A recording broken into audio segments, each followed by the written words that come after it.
It's me again. I wanted to hop on here and give you your preposition lesson that I promised.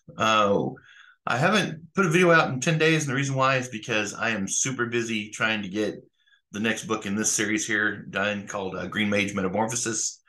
I'm in the editing phase and I'm working diligently trying to meet a deadline. The book actually comes out May 5th, so I got to have it all prepared, formatted, everything done by May 1st. So I've been working pretty diligently on that.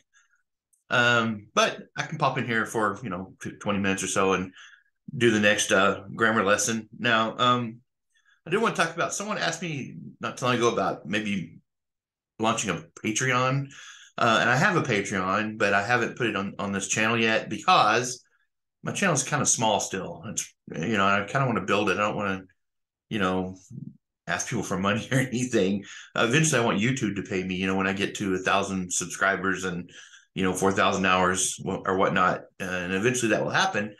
I know what Patreon's for. It's for to kind of help support the channel. Um, while I'm growing, but I kind of do this as a public service announcement kind of thing. I kind of do it because I have classes that I teach younger people up to the age 18 without school, and obviously in those grammar classes I give more information than I do here on for free on YouTube. But basically what this is for, it's for my fellow authors and other people who want to write who have been to school, who've already learned the grammar and then might have forgotten it or need a refresher. And that's kind of what I've been aiming it towards. So I've been giving the basics of it, to kind of jog people's memories and be like, oh yeah, I remember that. I remember what prepositions are. Oh, I remember how this works.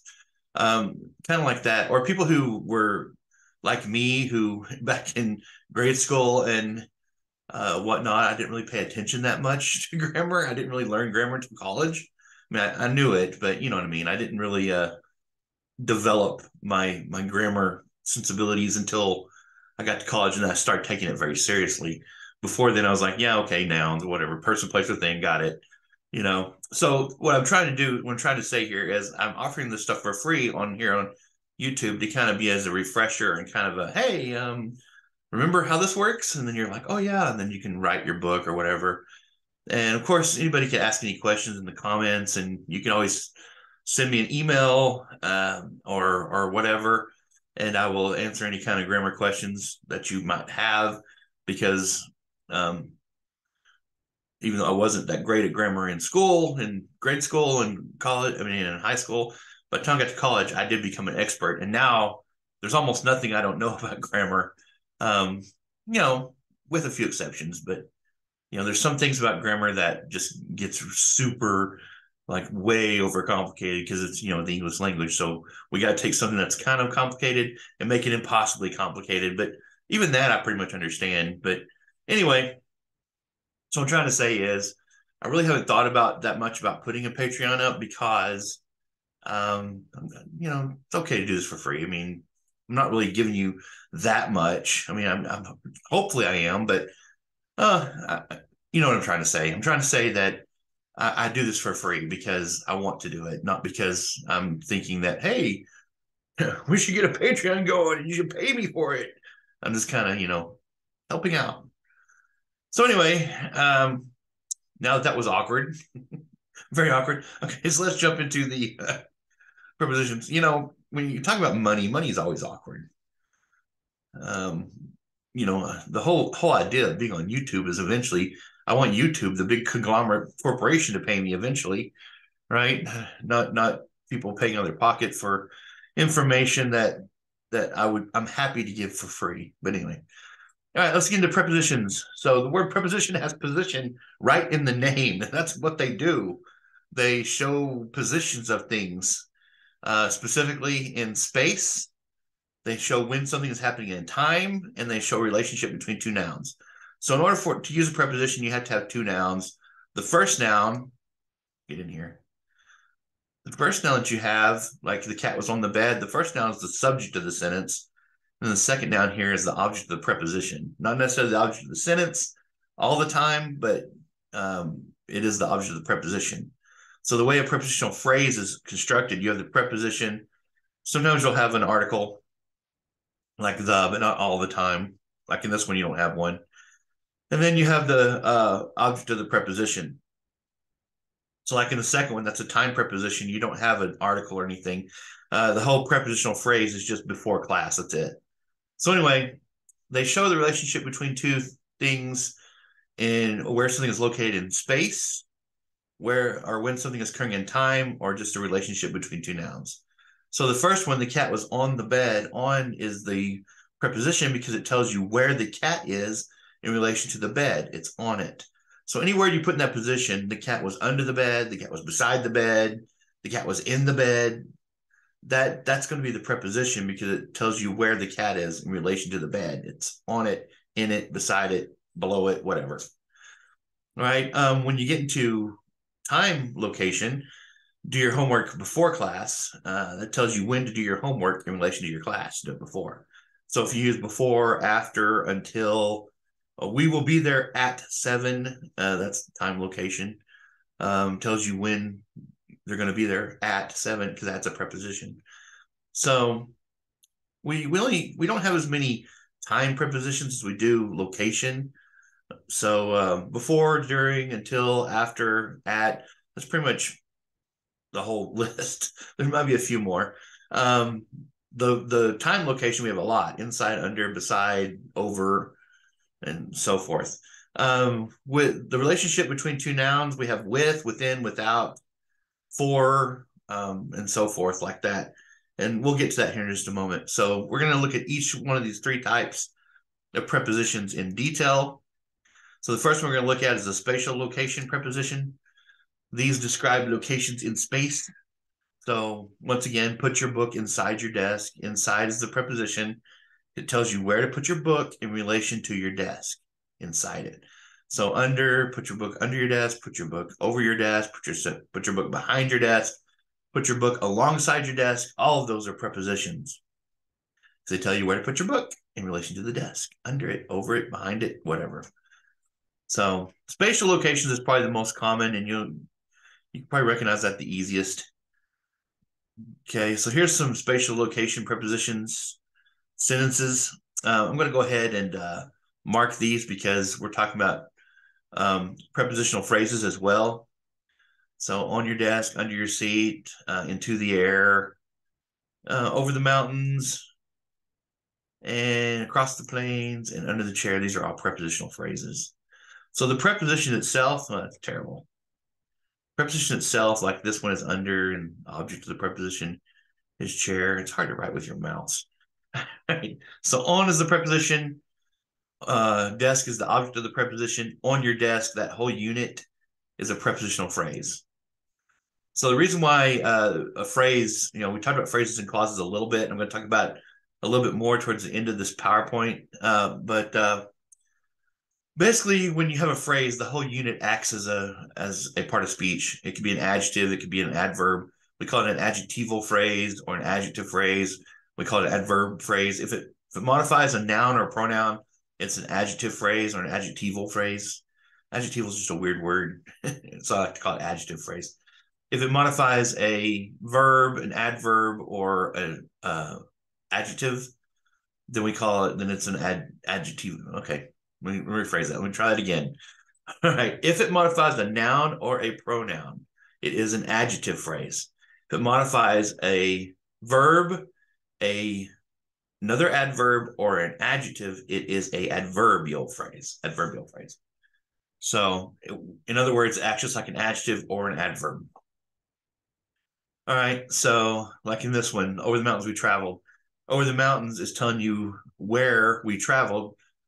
Words that parts of speech that ask the question where would be an adverb. So this over the mountains is an adverbial phrase because it's modifying traveled. All right. So if it was modifying a noun or a pronoun, it would be a adjective phrase. All right. So a clause is different. Clause is like the whole sentence. Like a clause would be like run to the store. That's a clause.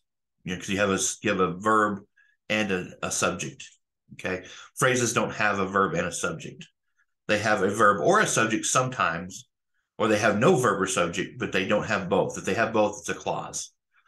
All right. So the other thing I wanted to point out here, let me get rid of all these scribbles. The thing I wanted to point out here is how to punctuate a prepositional phrase. Now, if the prepositional phrase comes at the end of the sentence or in the middle of the sentence somewhere, there are no commas around it. All right. However, if a preposition opens the sentence, like this one, over the mountains we traveled, and this could be reversed. You could say we traveled over the mountains, right? But the rule of thumb, and this is a rule of thumb because commas are, odd, but the rule of thumb is if you have an opening prepositional phrase and it has to open the sentence, if it's anywhere else in the sentence, there's no commas.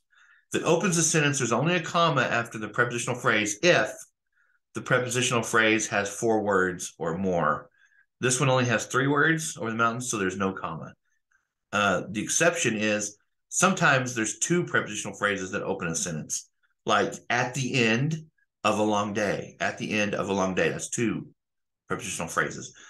So at the end of a long day would have a comma after day because it's 2 prepositional phrases of, even though it's 3 words each, they add up to be 6 words, you'd put a comma. All right. So when I do my essay classes, commas are by far the most marked wrong things that I put on essays. People put commas everywhere. And I used to do that when I was younger. I would put a comma anywhere that I thought there was a pause in the sentence. Like over the mountains, we traveled. Oh, you're supposed to put a comma there. Well, it's not necessary because we understand without the comma, it's fine. I used to say when in doubt, leave it out, but now I say when in doubt, put it in. So, but just when the preposition opens the sentence and there's 3 words, there's 4 words or more, that's the only time you put a comma. So if this said over the Rocky Mountains we traveled, I'd put a comma after mountains. There are exceptions to every rule, so that's just the rule of thumb. If you do it that way, you can never go wrong. No one's going to count it wrong.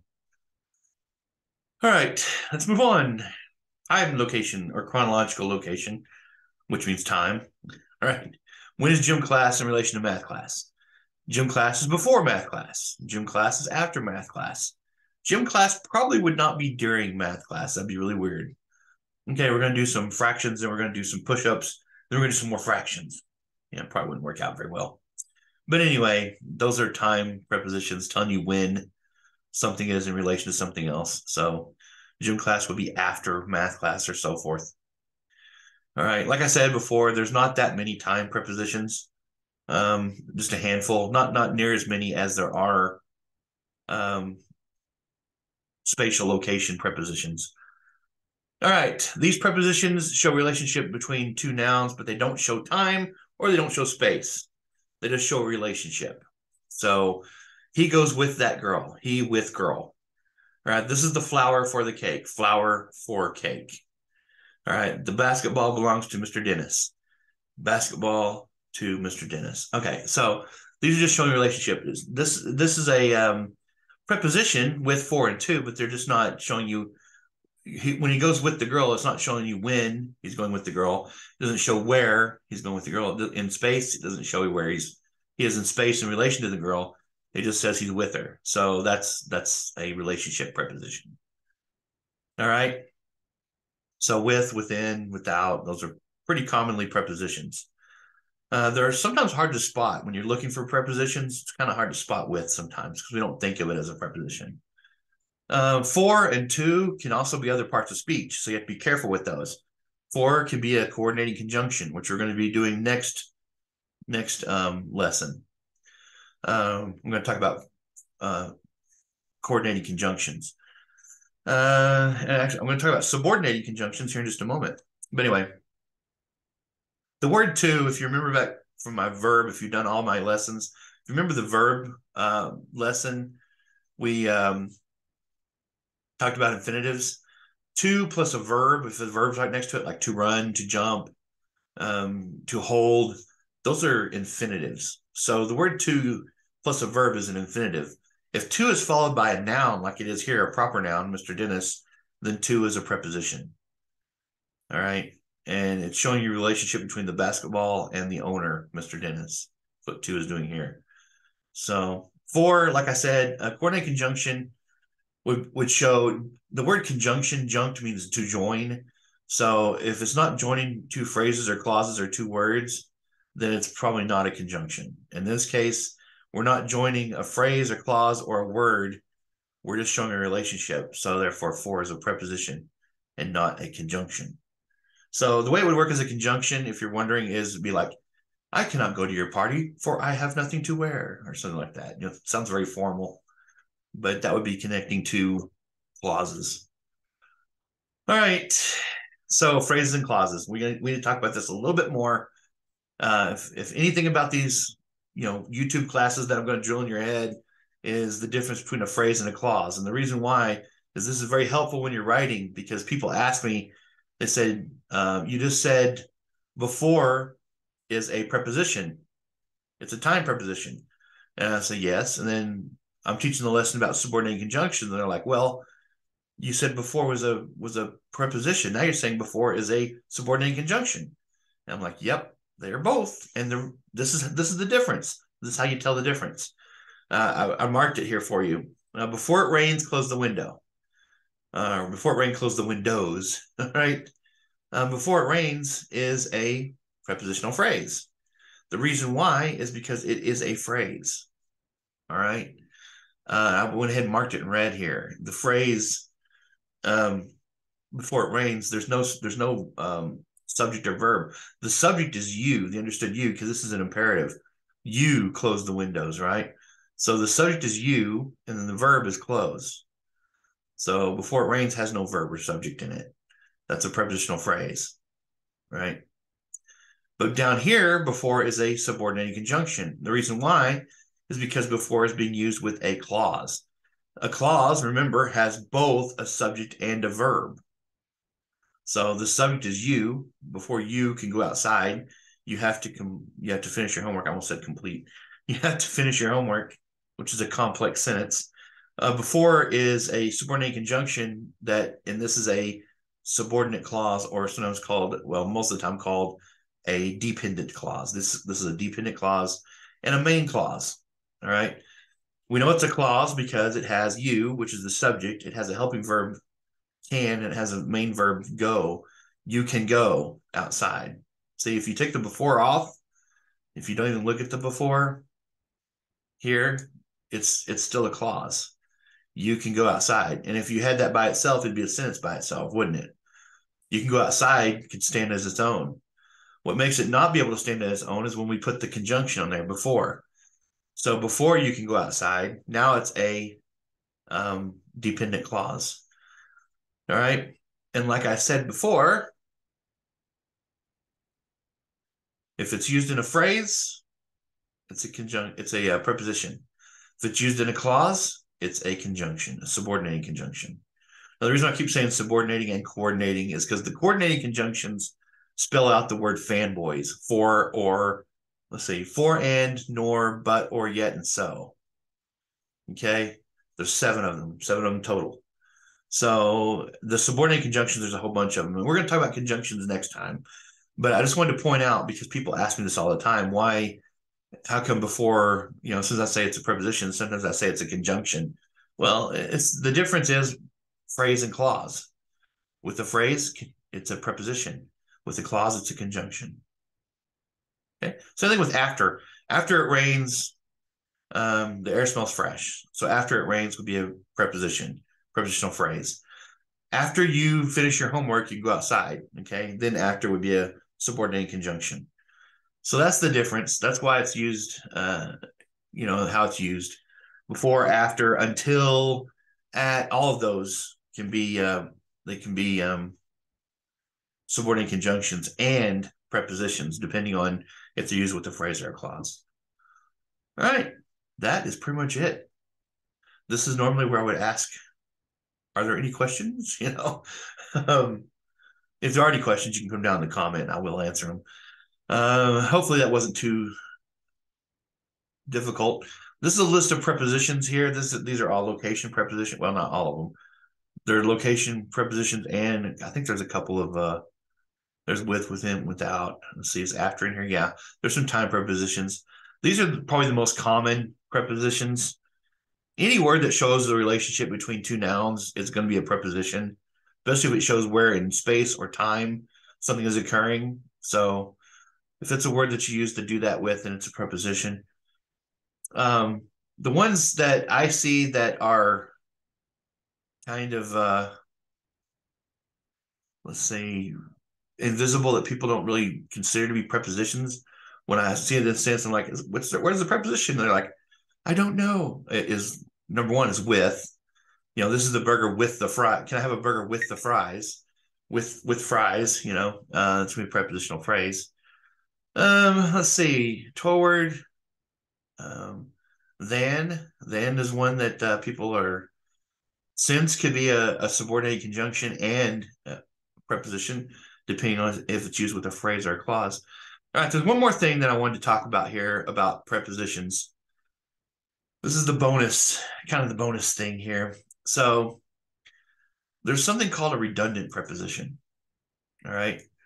So redundant prepositions are where you have two prepositions, one's redundant, right?